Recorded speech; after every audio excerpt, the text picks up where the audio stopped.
Jadi ketika Islam itu dipandang hanya puasa, dipandang hanya ibadah saja, maka seolah-olah di luar sholat, puasa, haji, zakat itu bukan perkara yang diperintahkan Islam. Sehingga kalau ada orang yang tidak mengerjakan syariat Islam itu dianggap bukan pelanggaran. Coba kalau kita lihat maksiat gitu ya. Apa yang terbayang dalam pikiran kita maksiat itu?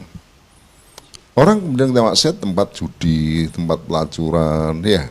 Itu sebenarnya ya itu menunjukkan bahwa orang paham itu adalah memang tempat maksiat. Tapi ada orang misalnya mengatakan tempat di sana ada transaksi bunga, transaksi riba dilegalkan. Apakah itu sebagai sebuah tempat maksiat? Mestinya harus dilabeli sebagai tempat maksiat juga ya. Begitu. Mengapa mereka juga tidak melihat misalnya tempat di sana ada katakanlah bursa saham yang jelas-jelas diharamkan Islam misalnya gitu ya. Itu juga tidak sebagai tempat maksiat misalnya begitu. Karena keterbatasan orang terhadap pemahaman tentang syariat tadi. Ya.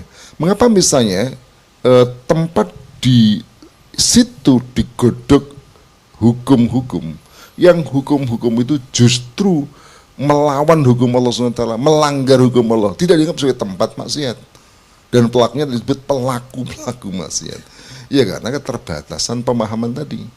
Jadi seolah-olah Islam itu hanya dalam soal ubudiyah, akhlak, paling mau diteruskan ya tentang keluarga. Maka kalau di sini disebut kantor urusan agama ya urusan pernikahan. Kalau ada sebuah pengadilan agama ya urusan tentang paling seputar perceraian, ditambah dengan seputar waris dan segala macamnya. Tetapi tidak dianggap bahwa agama itu menjangkau dalam soal-soal yang lainnya. Jadi kalau kita lihat, jadi memang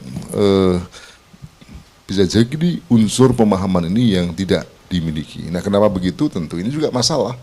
Masalahnya adalah bagaimana para ulama yang sebenarnya memiliki pemahaman itu kenapa mereka tidak menyampaikan.